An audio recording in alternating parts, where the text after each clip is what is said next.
markaan aragno qof saan u hadlayo oo hadaladiisa erayo ama jumlado Ingiriis soo gelgeliya markastuu hadlayo waxaan u maleynaa qof Ingiriis yaqaan sidaan oo kale dada soo wadana daymaanay xataa I'm gonna bring someone so aanu gudagalno muuqaalkiina maanta xeeladaan kula wadaagi doono kuwa ugu horeeya waa kuwa u fudud qofka Ingiriiska bilow ku ah halka kuwa kale ay ku haboon yihiin qofka Ingiriiska fahmaya tan koowaad ku soo dar oo ku qas hadalkaaga eray Ingiriisha markaad af Soomaali ku hadlaysid ku soo dar hadalkaaga erayga but oo macnaheedu tahay laakiin tusaale ahaan but saasaan u maleynayay isoo kale erayga so ayaad isticmaali kartaa oo macnaheedu tahay marka so haddaan hadalka kuu soo koobo waxaad ku soo dari kartaa hadalkaaga eray Ingiriis waxay doonaan ha noqdaan si aad ugu muuqatid qof af Soomaaliga erayada qaar u gambinayaan kaliya Ingiriis ku garanaya sidaas si lamida waxaad hadalkaaga ku soo dartaa jumlado Ingiriis sida by the way teeda kale waxaad dhihi kartaa tusaale by the way waxaan ku sheegi rabay inaan muuqaalkaaga wax ka faa'iiday iyo jumlado Ingiriis sida you know Soomaalidan garan iyo wix lamida okay anisasan ula jeedo you know waa dhaysaa tusaale okay intaas waa isla fahanay Soomaha markaan haddii aad luqadda wax ka fahmayso oo yaro jabsan karto waxaad sameynaysaa sidaan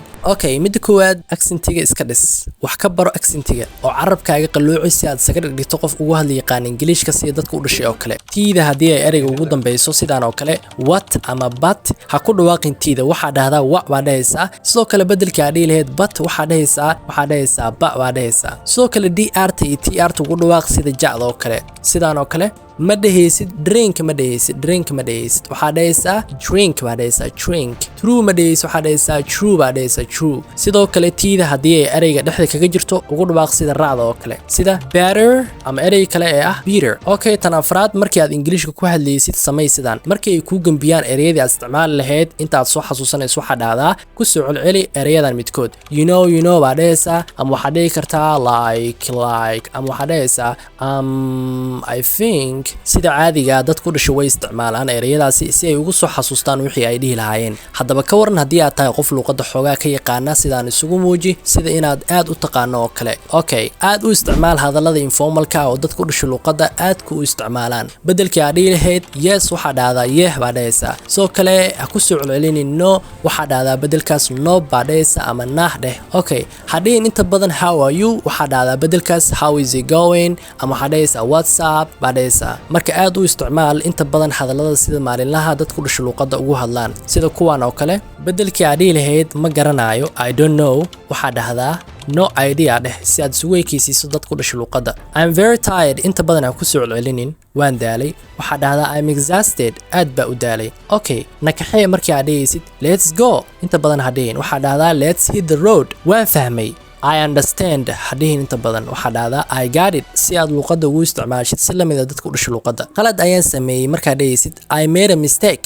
qalad ayaan sameeyay laakiin ay waxay inta badan isticmaalaan I messed up way fududahay bedelkii aad dhihi lahayd it's easy waxa dhahdaa it's piece of cake bedelkii aad dhihi lahayd sidoo kale I'm very happy aad baa u faraxsanahay waxa dhahdaa I'm over the moon waan mashquulsanahay markaa dhahaysid I'm busy kaliya ku soo celin markasta isticmaalin waxa dhahdaa I'm tied up okay ma xiiseenaayo markaa dhahaysid ha ku soo celinin I'm not interested waxa dhahdaa I'll pass hadhow baan ku soo wacayaa call me later inta badan ay waxay isticmaalaan hit me up later waan gaajeysanahay I'm hungry ay inta badan waxay isticmaalaan I'm starving aad bay qaali u tahay it's very expensive inta badan ay waxay isticmaalaan it costs a fortune dhaqso hurry up inta badan ha isticmaalin waxa dhahdaa step on it isdaji markaa dhahaysid inta badan ha ku soo celinin calm down waxa dhahaysaa take it easy ayaga inta badan take it easy ay isticmaalaan markii roob uu aad u daayo waxa dhahaysaa it's raining heavily laakiin ayaga inta badan waxay isticmaalaan it's boring roobka aad buu u daayaa okay markii aad dhahaysid waan baxayaa hadda I'm leaving now ha ku soo celinin markasta ha isticmaalin waxa dhahdaa I'm heading out waan baxayaa waqtigaaga ha qasaarinin markaa dhahaysid waxa dhahaysaa stop wasting time laakiin inta badan ay waxay isticmaalaan quit messing around okay kugu raacsanahay markaa dhahaysid I agree with you baa dhahaysaa ayaga laakiin inta badan waxay isticmaalaan you're spot on waan kugu raacsanahay aad baa u faraxsanahay markaa dhahaysid I'm excited laakiin ayaga waxay dhahaan I'm bummed aad baa u faraxsanahay ma adka markaa dhahaysid waxaad dhihi kartaa it's not difficult laakiin ayaga inta badan waxay isticmaalaan it's not rocket science waa seexanaya markaa dhahaysid waxaa dhahaysaa I'm going to sleep laakiin ayaga inta badan waxay dhahaan I'm hitting the hay I'm hitting the hay waa xanuunsanahay markaa dhehayso waxaa dhehaysaa I feel sick laakiin inta badan ayaga waxay isticmaalaan I am under the weather qof baa kuu mahad celiyey qofka waxaa dhehaysaa marka adaa mudan waxaa dhehaysaa marka you're welcome ayaga laakiin waxay dhahaan inta badan no worries ii sheeg wixii dhacay markaa dhehayso waxaa dhehaysaa tell me what happened laakiin ayaga inta badan waxay dhahaan fill me in isoo ogeysay markaa dhehayso waxaa isticmaali kartaa let me know laakiin ayaga waxay dhahaan keep me